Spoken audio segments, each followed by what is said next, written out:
برادران اسلام، میں اکثر عرض کرا کرتا ہوں، دیکھیے یہ امام مہدی علیہ السلام کے لشکر کے سپاہی ہے، یہ علماء کرام کے بارے میں حضور نبی صلی اللہ علیہ وسلم کا فرمان ہے، میرے امت کے علماء جو بنی اسرائیل کے انبیاء ہیں۔ اللہ اکبر، کتنا بڑا مقام دیا گیا ہے، کتنا بڑا مرتبہ دیا گیا ہے، اہل علم کو کتنا بڑا رتبہ دیا گیا ہے۔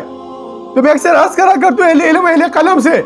نون والقلم، اہل قلم اور اہل علم دونوں نے مل کر اٹھ کر اس امت کو متحد کرنا ہے، یہ ممبر و محراب کو اٹھ کر اس امت کو متحد کرنا ہے، نہ کہ امت کو منتشر کرنا ہے۔ ان فرقہ پرستی سے امت کو نکالنا ہے،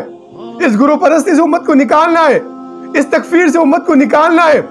آج پوری دنیا کی طاقتیں آج پاکستان کے خلاف ایک مرتبہ پھر نظر آزما ہو چکی ہے، ایک مرتبہ پھر یہ پاکستان کے خلاف اپنی سازشیں رچا رہی ہیں۔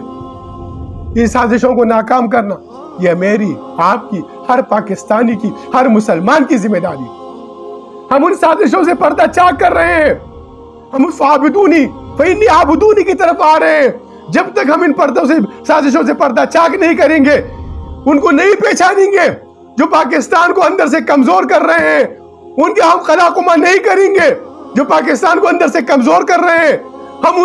ان کی چہروں سے پردہ نہیں ہٹائیں گے جو پاکستان کو اندر سے کمزور کر رہے ہیں، جو پاکستان کی فوج اور ان پختون، ان قبائل کو آپس میں لڑا رہے ہیں۔ ان کے خلاف ہم نے متحد ہونا ہے، ان کے خلاف ہم نے اتحاد پیدا کرنا ہے۔ یہ سازش امت مسلمہ کو اندر سے کھوکھلا کر رہی ہے، یہ تکفیر اندر سے مسلمانوں کو کھوکھلا کر رہی ہے۔ میں عرض کرتا رہتا ہوں، فریاد کرتا رہتا ہوں پوری امت مسلمہ کے سامنے کہ آپ نے دیکھا کس طریقے سے بغداد کے گلیوں کے اندر، اس کے چوراہوں کے اندر یہی ماحول تھا نا، یہی تکفیریں ہوتی تھی نا، یہی مناظرے ہوتے تھے نا، جن مناظروں کے ذریعے کبھی کوا حلال ہوتا تھا، کبھی کوا حرام ہوتا تھا۔ کبھی آپ نے دیکھا ہوگا کہ ایک سوئی کے اندر فرشتے گزرے ہیں، نہیں گزر سکتے، کتنے بڑے بڑے مناظرے ہوتے تھے نا۔ آپ نے دیکھا چنگیز خان نے آ کے کیا کیا، خدا نہ بچیے اللہ کے قہر سے، خدا نہ انسانوں کی مینار بنانے سے بچیے،